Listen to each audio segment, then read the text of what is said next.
दोस्तों, जिस बात का मोदी सरकार को डर था अब वही होने जा रही। जी हां, आने वाली 6 जून को दिल्ली में सरकार और जेनजी युवा शक्ति कॉकरोच पार्टी, उसके करोड़ों फॉलोअर जिसके हैं, उनका एक बिग क्लैश, एक बड़ा टकराव होने जा रहा है for the first time.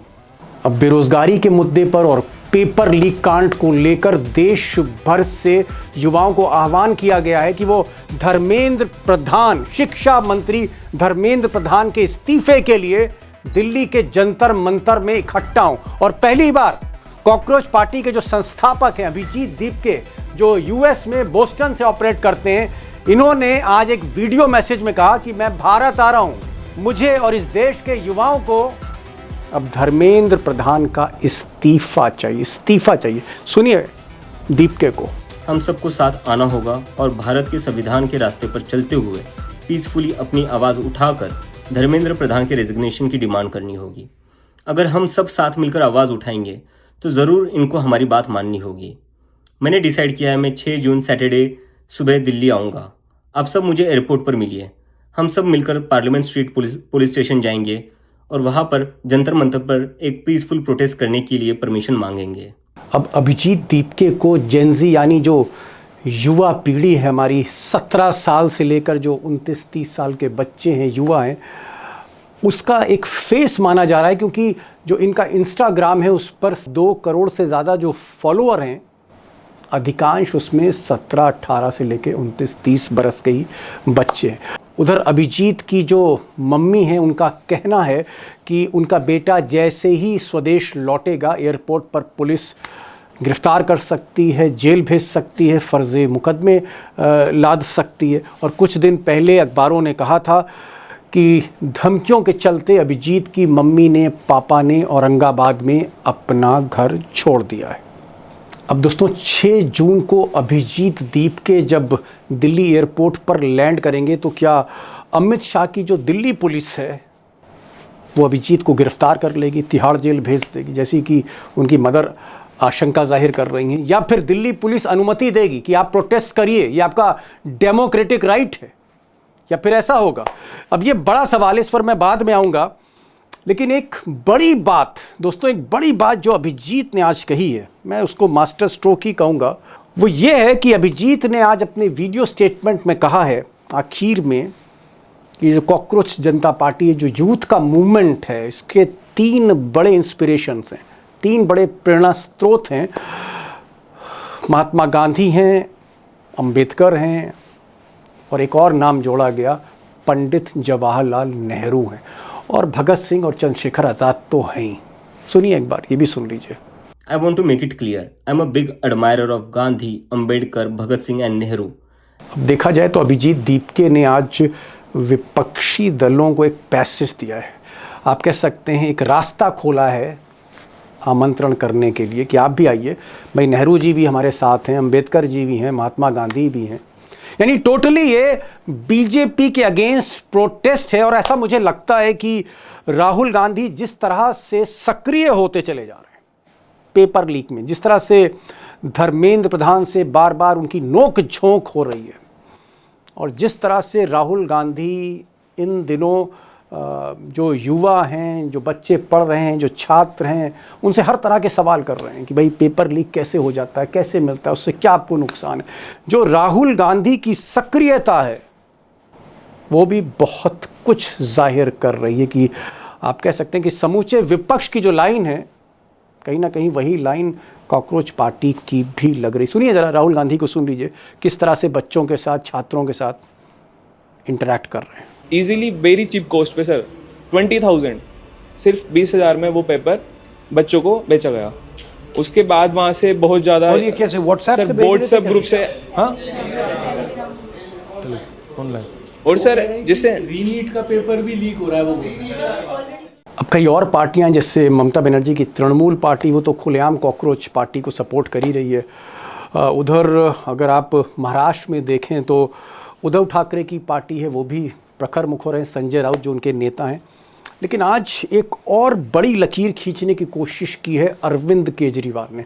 Arvind Kejriwal ने आज कहा कि जो भी शिक्षा के क्षेत्र में घपले हो रहे हैं, पेपर लीक हो रहा है या बदइंतज़ामी है या और भी बहुत कुछ है, सिर्फ शिक्षा मंत्री जिम्मेदार नहीं है। उन्होंने धर्मेंद्र प्रधान को अलग कर दिया। केजरीवाल ने कहा कि दरअसल समस्या ये है कि मिस्टर मोदी शिक्षा के बारे में कुछ समझते नहीं और वक्त आ गया है कि अब देश को एक पढ़ा लिखा प्रधानमंत्री चाहिए।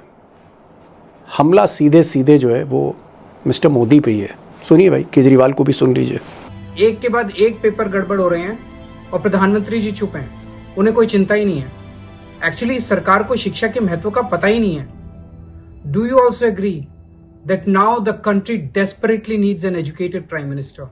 अब शुरू में मैंने कहा था कि सरकार में खलबली है, वाकई खलबली है, क्योंकि भाई जेनजी से चाहे श्रीलंका की हुकूमत हो, बांग्लादेश की हुकूमत हो, नेपाल की हुकूमत हो, नेपाल में तो बाकायदा जेनजी का लीडर ही आ गया, वही प्रधानमंत्री बन गया। तो डर तो है कि हिंदुस्तान के चारों तरफ जिस तरह से बेरोज़गारी या फिर शिक्षा में जिस तरह से पिछड़ापन है, इन सब को लेकर जो फ्यूचर है छात्रों का, वो हर जगह उसमें अंधेरा ही अंधेरा। इसलिए सरकार इसलिए डरी हुई है कि लद्दाख जैसा कोई कांड, सोनम वांगचुक जैसा कोई कांड दिल्ली में ना हो जाए, और जेनजी अगर एक बार गुस्से में आ गए तो फिर क्या होगा। और शायद इसीलिए बीजेपी के तमाम बड़े बड़े नेता भी हिट की बात कर रहे हैं कि हिट प्रयोग करिए और कॉकरोच मार दीजिए। और उधर आज अमित शाह, उनकी जो टीम है गृह मंत्रालय की, पुलिस और इंटेलिजेंस ब्यूरो, ये सब आप कह सकते हैं कि इनपुट्स लेते रहे कि भाई अगर ये छात्र कहीं आ गए 6 जून को तो फिर होगा क्या। तो उसको लेकर भी एक चिंता है, चिंता की लकीरें हैं। लेकिन सबसे बड़ी बात दोस्तों ये है कि कॉकरोच से इतना ज़्यादा एक खौफ लग रहा है सरकार में कि इस देश के उपराष्ट्रपति, वाइस प्रेसिडेंट ऑफ इंडिया, जो प्रोटोकॉल में प्राइम मिनिस्टर से भी ऊपर हैं, वो अपने भाषण में कह रहे हैं, जी हाँ, सीपी राधाकृष्णन, मोदी जी ने ही बनाया है इनको वाइस प्रेसिडेंट, ये कह रहे हैं अपने भाषण में कि भाई युवाओं को पॉजिटिव मैसेज दीजिए, इनसे पॉजिटिव बात करिए, सकारात्मक बात करिए युवाओं से, वरना ये कॉकरोच को फॉलो करने लगेंगे। सुनिए, इंग्लिश में सुनिए सीपी राधाकृष्णन साहब को। The positive activity should be well reported. Then only the youngsters will get the right information. Otherwise, they will lose all their interest. Then they will follow the cockroach. दोस्तों, एक बात तो वैचारिक रूप से क्लियर हो चुकी है कि ये जो युवा जो हैं ये इकट्ठे होंगे, जंतर मंतर में प्रोटेस्ट करेंगे शिक्षा मंत्री से इस्तीफ़ा मांगने के लिए। साहब, ये महात्मा गांधी, अंबेडकर और नेहरू को आगे रख रहे हैं, साथ में भगत सिंह और चंद्रशेखर भी है। तो नेहरू जी हैं, अंबेडकर जी हैं, महात्मा गांधी हैं। सवाल ये है कि भाई पूरा प्रोटेस्ट जो है वो पीसफुल है, ऐसा कहा जा रहा है। तो क्या अमित शाह की जो पुलिस है, बिग बॉस अमित शाह ही हैं दिल्ली पुलिस के, क्या ये पुलिस इनको प्रोटेस्ट करने देगी, परमिशन दे देगी जंतर मंतर में, जैसे अन्ना साहब को दिया गया था, केजरीवाल को दिया गया था रामलीला मैदान में प्रोटेस्ट करने का?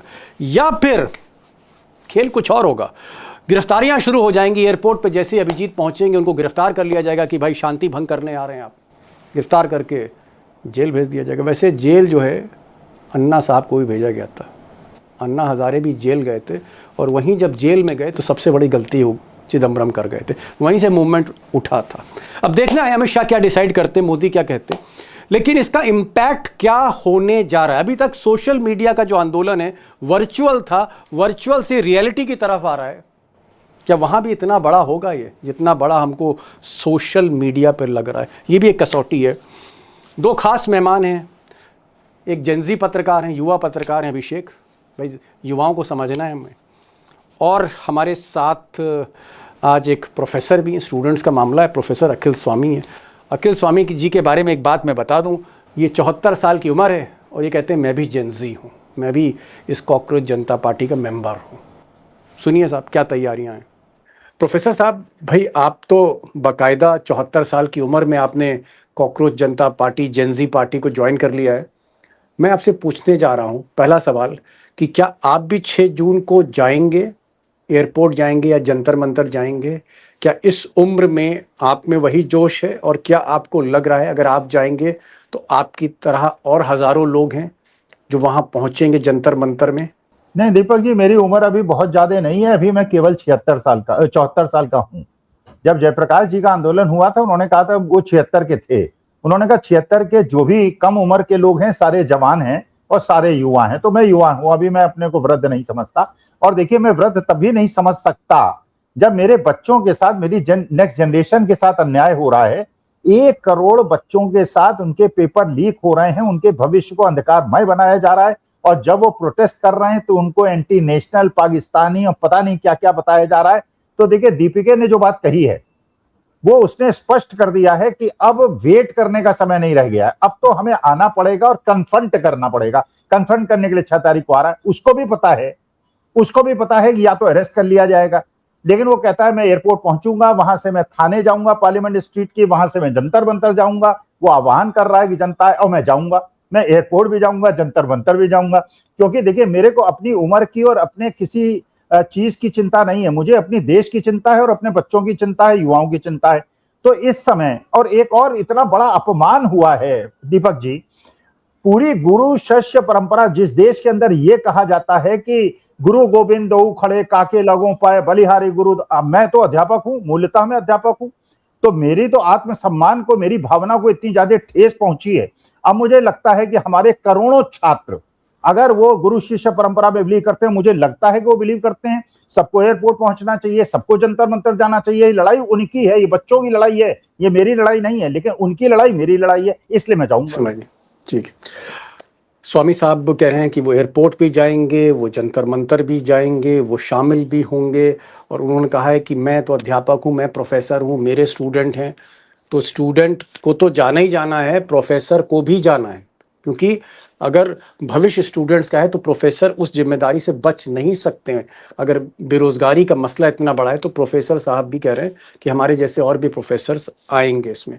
अभिषेक, आज जो नई चीज़ है, थोड़ा सा पॉलिटिकल सवाल है, और क्योंकि आप एक पॉलिटिकल डेटा स्टैटिस्टिक्स पर नज़र रखते हैं, जब पहली बार हमने अभिजीत दीपके को कॉकरोच जनता पार्टी बनाते हुए देखा था, उनके पहले स्टेटमेंट आ रहे थे तो महात्मा गांधी का भी जिक्र था, और कहीं कहीं भगत सिंह चंद्रशेखर तो थे ही, अंबेडकर का भी एक जिक्र हो रहा था। लेकिन आज उन्होंने जो वीडियो स्टेटमेंट जारी किया उसमें पहली बार पंडित जवाहरलाल नेहरू का जिक्र है कि हम नेहरू को भी मानते हैं।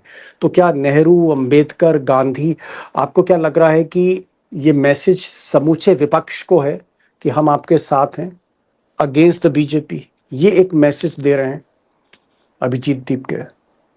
निश्चित तौर पर, क्योंकि देश के अंदर जो अभी माहौल दीपक जी बना हुआ है उसमें सबसे ज्यादा नौजवान पीड़ित हैं, चाहे वो आईआईटी में पढ़ने वाला नौजवान हो या आईआईएम में पढ़ने वाला हो, या फिर जो भर्ती परीक्षाओं की तैयारी कर रहा हो, नीट से लेकर और सीबीएसई के जो रेगुलर एग्जाम होते हैं, हर जगह नौजवान पीड़ित है, किसान पहले से ही पीड़ित है। अब ऐसी परिस्थिति में जब नरेंद्र मोदी का दौर है, फिर नेहरू के बारे में और नेहरू से दूरी बनाने का क्या तात्पर्य है? सरकार में तो नरेंद्र मोदी है, 12 सालों से है।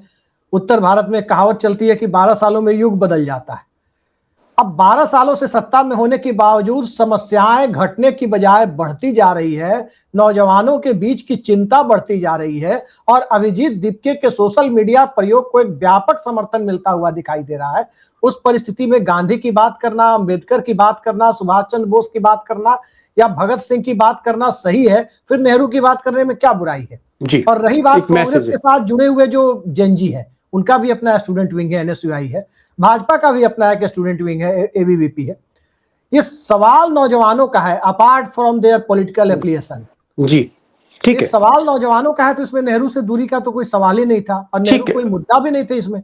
जी, जाहिर तौर पर यूथ को मोबिलाइज करने के लिए और जमीन पर मोबिलाइज करने के लिए, अभी तक अभिजीत दीपके सोशल मीडिया पे कैंपेन कर रहे थे, अब वो वर्चुअल से रियलिटी की तरफ आ रहे हैं, तो जाहिर तौर पर आपको जमीन पर लोगों की, यूथ की जरूरत होगी। इसलिए उन्हें एक मैसेज समूचे विपक्ष में जितने भी युवा नेता हैं, युवा कार्यकर्ता हैं, उनको भी दिया है। नेहरू, अंबेडकर, गांधी की बात की है उन्होंने। प्रोफेसर साहब, अब एक बड़ा सवाल, क्या आपको लगता है, ऐसी आशंका है कि सरकार जो डरी हुई है, घबराई हुई है जेंजी से, और कॉकरोच के लिए तो पूरा कैंपेन ही कर रही है, बीजेपी हिट कैंपेन चल रहा है, बाकायदा हिट दिखाया जा रहा है कि हिट से हम कैसे मारेंगे कॉकरोच को, तो बीजेपी वर्सेस यूथ तो दिख रहा है मुझे, और कॉकरोच पार्टी उसमें एक सिंबल बन गई है। अभिजीत अगर अमेरिका से दिल्ली लैंड करते हैं 6 तारीख को, तो क्या हम ये माने कि हो सकते हैं एयरपोर्ट पे ही? नहीं, ये तो देखिए अभिजीत ने खुद कहा है कि मेरे को चांसेस हैं कि दिल्ली मुझे अरेस्ट कर लिया जाएगा, लेकिन किस आधार पे, किस आरोप पे? जैसे संजय सिंह प्रयागराज के अंदर गए, वहां एडीएम साहब, एसपी साहब आए कि आप किनारे आ जाइए। उन्होंने कहा मैं क्यों आ जाऊं भाई, कमरे के अंदर मैं मीटिंग कर रहा हूं, इसमें किसी की परमिशन क्या जरूरत है? कन्फ्रंटेशन हुआ, वहां बच्चे थे, बच्चे बोल रहे थे। तो अभिजीत को अरेस्ट करेंगे, किस आधार पर अरेस्ट करेंगे? क्या उसने गलती की है? अभी तो अमेरिका से आ रहा है, कोई कानून का उल्लंघन भी नहीं किया। अरेस्ट करेंगे तो पूरे देश की जनता। और इस समय इन्होंने एक बहुत बड़ी गलती कर दी है, इन्होंने अध्यापकों को भी चैलेंज कर दिया है। अध्यापकों के साथ करोड़ों स्टूडेंट जुड़े हुए हैं, जेंजी को चैलेंज कर दिया है। तो अब तो पूरे हिंदुस्तान का जेंजी जो है और हमारे जैसे लोग सब मोबिलाइज हो जाएंगे। अरेस्ट नहीं करेंगे, वो थाने जाएगा। धर्मेंद्र प्रधान का अगर आप रिजिग्नेशन लेंगे तो भी मुश्किल है, क्योंकि धर्मेंद्र प्रधान का रिजिग्नेशन ही केवल नहीं होना चाहिए, ही शुड बी अरेस्टेड। उन्होंने स्वीकार किया है कि जो पेपर लीकेज है उसकी जिम्मेदारी मैं लेता हूं, जितने बच्चों ने आत्महत्या की है उसकी जिम्मेदारी धर्मेंद्र प्रधान पे है। तो अगर आप दीपिका को अरेस्ट कर सकते हैं तो आप धर्मेंद्र प्रधान को अरेस्ट करके जेल के अंदर उन पे हत्या का मुकदमा क्यों नहीं दर्ज कर सकते? देखिए सीधी सी बात है, आप धर्मेंद्र प्रधान को अरेस्ट कर, अगर रिजिग्नेशन लेंगे तो मुश्किल है, नहीं लेंगे तो मुश्किल है। अभिजीत दीपिका को अरेस्ट करेंगे तो मुश्किल है, नहीं। तो यही चैलेंज आज अभिजीत दीपिका ने चैलेंज प्रस्तुत कर दिया है। और मैं तो निवेदन करता हूं हिंदुस्तान के सारे लोगों से, जो आज दुकान खोले बैठे हैं उनकी दुकान नहीं, कमर्शियल सिलेंडर का रेट फिर बढ़ा दिया, सीएनजी का रेट फिर बढ़ा दिया। सारा मध्यम वर्ग परेशान है। लोग तवे की रोटियां सेकना होटल वालों ने बंद कर दिया। वो कहते हैं कि अगर आपको तंदूरी खानी है खाइए रोटी। लोगों के होटल नहीं चल रहे, लोगों की दुकानें नहीं चल रही, किसानों को फर्टिलाइजर नहीं मिल रहा, बच्चों के पेपर लीक हो रहे हैं। जो भी इस सरकार के विरुद्ध है, सबको एयरपोर्ट पहुंचना चाहिए, सबको जंतर मंतर पहुंचना चाहिए, और एक सत्याग्रह जो महात्मा गांधी ने सिखाया था अहिंसात्मक, उसको चलाना चाहिए। मैं पहुंचूंगा और आह्वान करता हूं सबको पहुंचना चाहिए।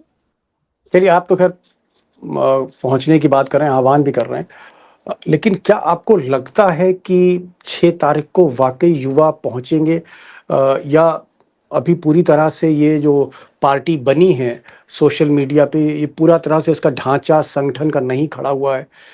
तो हो सकता है कि 10,000 की जगह सिर्फ 2 ही हजार लोग पहुंचे। नहीं, ये जो तमिलनाडु के अंदर हुआ है, ये रिवॉल्यूशन हुआ है कि नहीं हुआ है? यही सारी चीजें तो उससे भी पूछी जाती थी ना।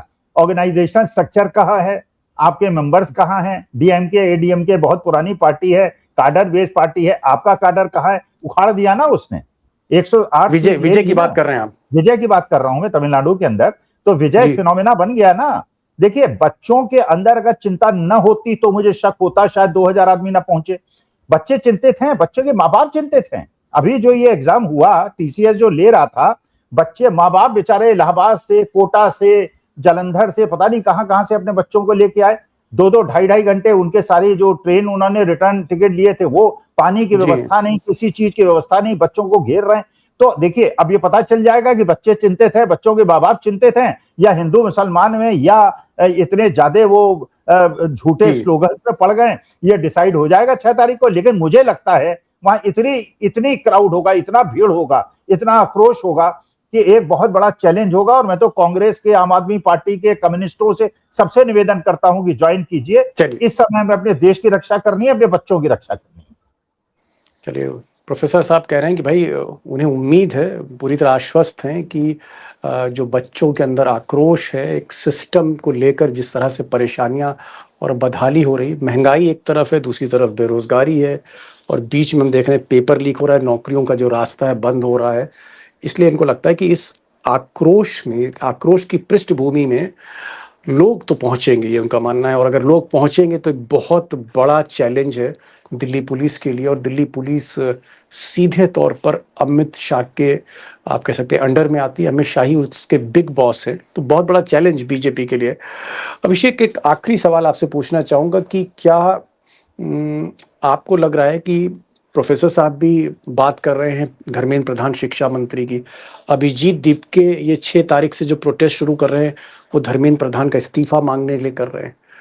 और अगर हम शिक्षा मंत्रालय को एक बहुत न्यूट्रल एंगल से देखें तो वाकई गड़बड़ियां हो रही हैं।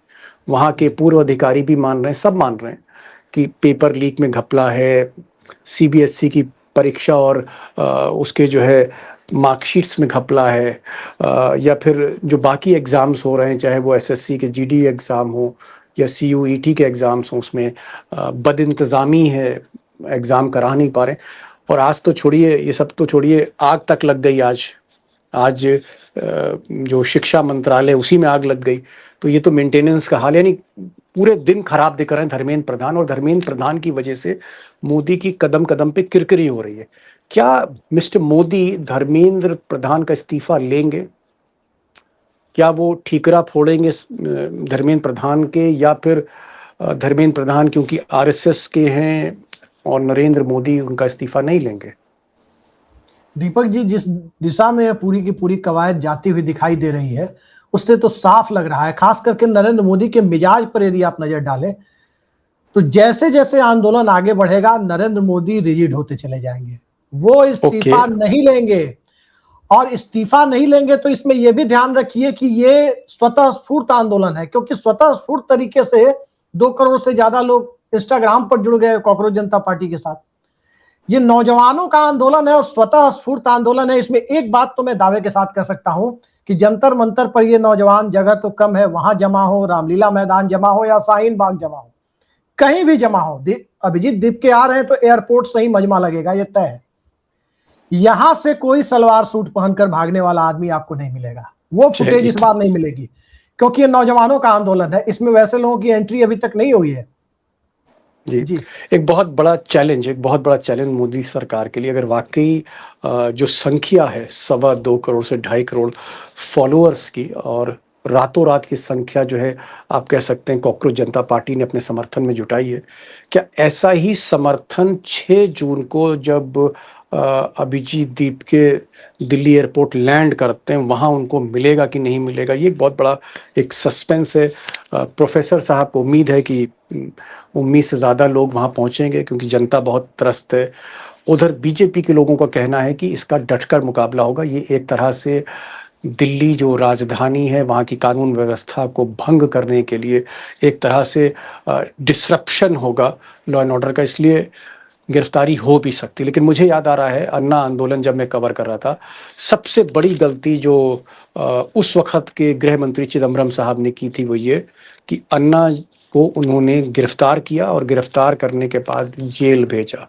और जेल भेजना एक बहुत बड़ी गलती, क्योंकि सारी सिंपैथी और एम्पैथी रातों रात अन्ना की तरफ आई और अन्ना ने फिर वो मूवमेंट रामलीला मैदान में स्टार्ट किया। देखते हैं पिछले वक्त से कितनी सबक जो है ये बीजेपी की सरकार लेती, लेकिन एक कन्फ्रंटेशन की स्थिति लगती है, ऐसा मेरा मानना है। बहुत बहुत शुक्रिया प्रोफेसर साहब, आप आए, द यंग 74-year-old कॉकरोच, और अभिषेक जी आपका भी बहुत बहुत शुक्रिया। Thank you so much.